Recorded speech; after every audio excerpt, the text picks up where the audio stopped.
దైవ సేవకులందరికీ సేవకురాలకు ప్రత్యేకమైనటువంటి వందనాలు తెలియజేస్తున్నాం.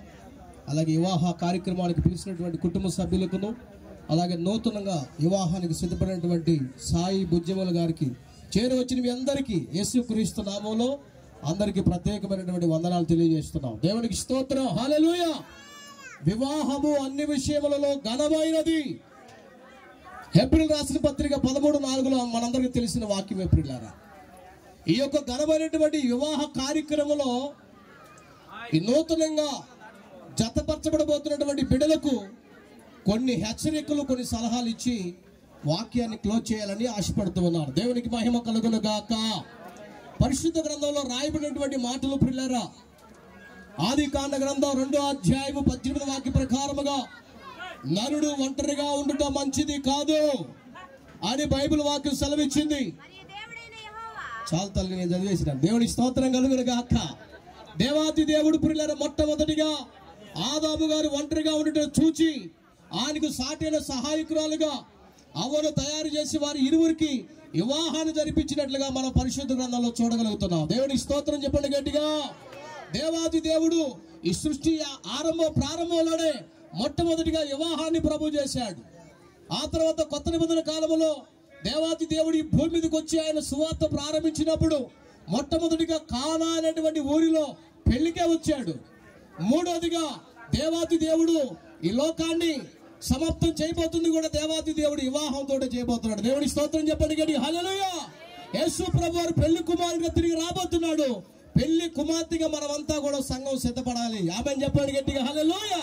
కాబట్టి ముఖ్యంగా ఈ యొక్క నూతన దంపతులు మనం చూస్తూ ఉన్నాం. ఎపిసోడ్ రాసిన పత్రిక 5వ అధ్యాయము 22 ప్రకారముగా స్త్రీలారా మీ సొంత పురుషునికి మీరు లోబడాలి. బుజ్జమ్మ గారు ఇప్పుడు ఎవరికి లోబడాలా? చాలా పెళ్ళిళ్ళు నేను చూశాను కానీ మా పాస్టర్లు చెప్పుకుంటూ పోతుంటారు కానీ వాళ్ళు మాత్రం పట్టించుకోరు. వాళ్ళకి కదా కావాల్సింది మెయిన్. హల్లెలూయా.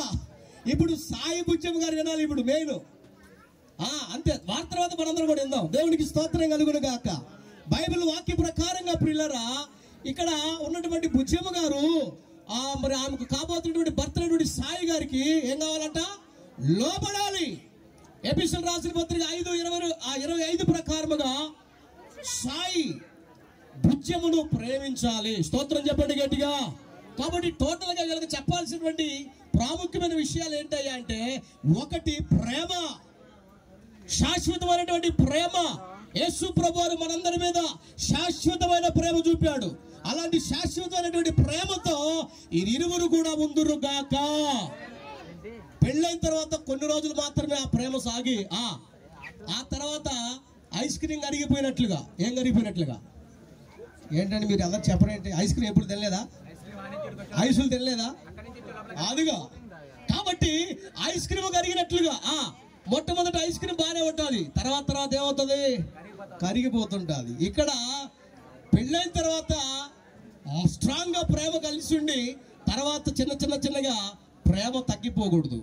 ఒకరి మీద ఒకరు ప్రేమ కలిగి ఉండాలి. ఎలాంటి ప్రేమ అంటే మీకు ఒక చిన్న విషయం చెప్తాను వినండి. ఒక అడవిలో 2 జింకలు, ఆ జింకలు భార్యాభర్తలు, 2 మంచి ఎండాకాలం, ఇదే ఎండాకాలంలో నీళ్ల కోసం ఏం చేస్తున్నాయి తెలుసా?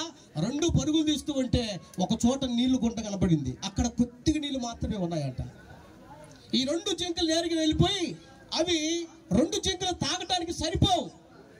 అప్పుడు ఈ మగ జింక అంటుందంట ఆడ జింకతోటి, ఇదిగో ఇక్కడ నీళ్లు సరిపోవు కాబట్టి నువ్వు తాగే అంటే, ఆడ జింక అంటుందంట నీవు తాగు. చూడండి ఎలాంటి ప్రేమ చూడండి. అప్పుడు ఇద్దరు మాట్లాడుకుని ఏం చేశారో తెలుసా? ఇద్దరు ఒక అండర్స్టాండింగ్ వచ్చి ఇద్దరం కలిసి తాగుదాము అనుకొని 2 మూతులు పెట్టేసేయంట. మూతులు పెట్టిన తర్వాత నీళ్ళేమో ఆడే ఉన్నాయి.